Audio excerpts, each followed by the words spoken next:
სამზარეულოა. სრული შემთხვევაში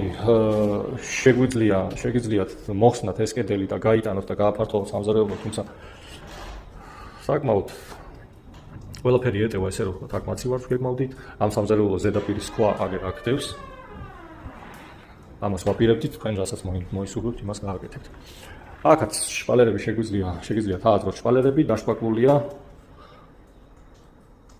კედლები დაშპაკლულია და დაშკურპული დაგუნდავთ და შეგიძლიათ გააკრათ შპალერი. აქ, სამზარეულოდანაც შეგვიძლია გავიდეთ აივანზე.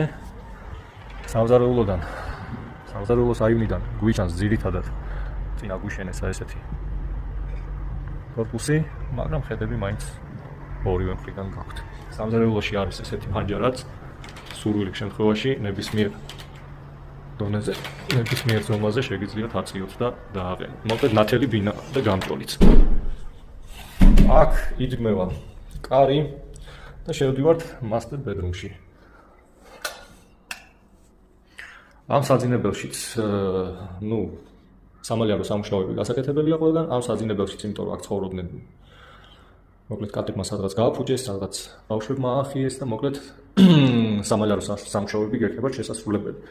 ეს არის საძინებელი. აქ იდგმება წესით.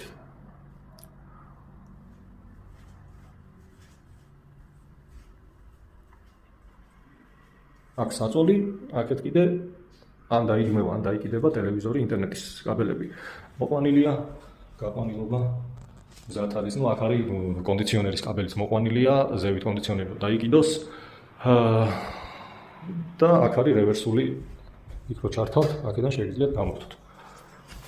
ამ საძინებელს აქვს ისევ აივანზე გასვლა, აქვს ისევ ხედები, აივანზე ფილაა დასაგები, ჰიდროიზოლაცია გაკეთებულია. გაგებულია საძინებელშიც გაგებულია ხარისხიანი ფილა, იატაკქვეშა გათბობა და იატაკქვეშა გათბობა ისე არის გაკეთებული საძინებელში, რომ არ შეგაწუხეთ, მაგრამ იქიდან რეგულირდება კიდე.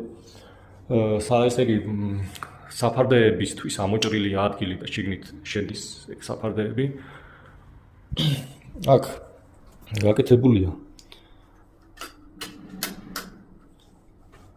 ამ საძინებლის პატარა აბაზანა, რომელიც ყველაფერს კომპაქტურად, მაგრამ ითავსებს.